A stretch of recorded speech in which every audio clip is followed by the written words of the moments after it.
Le PSG joue sa saison ce mercredi soir face au Bayern qui a visiblement un plan anti-Kylian Mbappé, l'attaquant parisien dont l'avenir est encore flou. On fera un point sur ce dossier et Hatem Ben Arfa qui oblige le PSG à passer à la caisse. C'est le programme du Journal du Foot numéro 1258.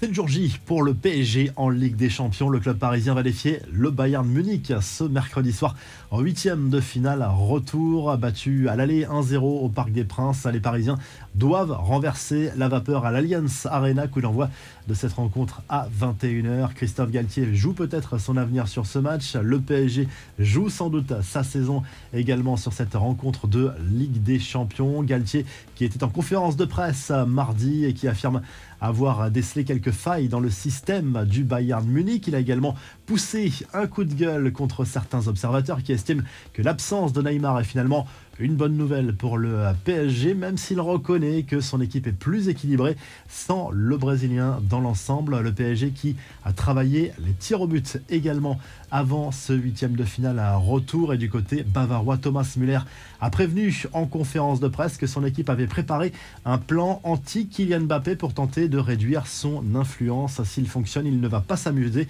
a prévenu l'international allemand. L'autre match de la soirée opposera ce mercredi soir Tottenham à l'AC Milan en Angleterre. Au match aller, les Rossoneri s'étaient imposés 1-0, avantage donc au club italien, mais les Spurs veulent renverser la vapeur. Mardi soir, Chelsea a réussi son coup contre le Borussia Dortmund, battu 1-0 dans la Ruhr il y a 3 semaines. Les Blues se sont imposés 2-0 grâce à Sterling et Havertz, l'international allemand qui peut remercier l'arbitre de cette rencontre qui a fait retirer un penalty qu'il avait d'abord envoyé sur le poteau avant de réussir sa deuxième tentative. Des joueurs des deux équipes sont entrés dans la surface trop rapidement. Dans l'autre match, le Benfica Lisbonne n'a pas fait de détail. Victoire 5-1 du club portugais qui rejoint, comme Chelsea, les quarts de finale. Les infos et rumeurs du mercato, l'avenir de Kylian Mbappé continue de passionner les médias en France comme à l'étranger. A priori, les rumeurs devraient s'intensifier dans les prochains mois. L'attaquant parisien n'aurait pas encore pris de décision pour son avenir, si l'on en croit l'équipe qui fait le point sur ce dossier. Le quotidien sportif explique que Mbappé continue de croire au projet parisien et en sa direction pour construire la meilleure équipe possible pour la saison prochaine.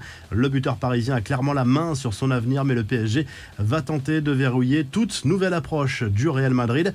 Le Barça rêve toujours de Lionel Messi. Le président du club Blaugrana a confirmé avoir rencontré le père de la star du PSG il y a 3 semaines tout en entretenant le flou. Nous nous sommes vus, je l'ai félicité pour l'Argentine. Nous avons parlé de l'hommage à Léo qui a une affection extraordinaire pour le Barça. Je ne veux pas parler par respect pour le joueur qui évolue au PSG. Léo, ce n'est pas une question d'argent, a lâché le boss du club catalan. Les infos en bref, les ennuis continuent pour le Barça. Le parquet espagnol va ouvrir une procédure pour corruption commerciale contre le club catalan et plusieurs de ses anciens dirigeants, dont Josep Bartomeu. Il s'agit des suites de l'affaire des versements effectués par les Blaugrana auprès d'un ancien responsable de l'arbitrage espagnol, et ce pendant plusieurs années.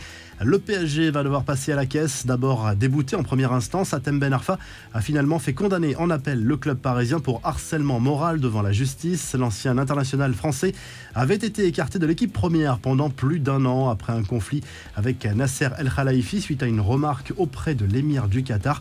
Angers pense à Jean-Marc Furlan, lanterne rouge de Ligue 1. Le SCO s'est séparé de son entraîneur Abdel Bouazama après une polémique. Ce dernier a en effet tenu des propos très déplacés dans le vestiaire à propos d'une affaire très grave impliquant l'un de ses joueurs. La revue de presse, le journal L'équipe se penche dans le détail sur ce gros duel entre le Bayern et le PSG en Ligue des Champions. Il faudra sans doute un grand Kylian Mbappé et un grand Lionel Messi pour passer l'obstacle bavarois, même si le contexte est différent du match aller. Le PSG se présente à l'Allianz Arena avec un peu plus de certitude dans le jeu du côté espagnol. Le quotidien Sport se penche sur l'avenir de Xavi au Barça. Le club Blaugrana souhaite prolonger son technicien, mais le principal intéressé pose ses conditions pour rester. Il entretient d'ailleurs pour le moment le flou à propos de son avenir. Et en Italie, la Gazzetta dello Sport se penche surtout sur l'autre 8e de finale retour de Ligue des Champions de la soirée entre Tottenham et l'AC Milan en Angleterre. Les Milanais qui ne se sont plus qualifiés pour les quarts de finale de la C1 depuis 2012. Et puis en Ligue Europa, en 8e de finale à aller, sachez que la Lazio Rome s'est inclinée à domicile contre AZ Alkmaar. Si le journal du foot vous a plu, on n'oublie pas de liker et de s'abonner t'abonner et on se retrouve rapidement pour un nouveau journal du foot.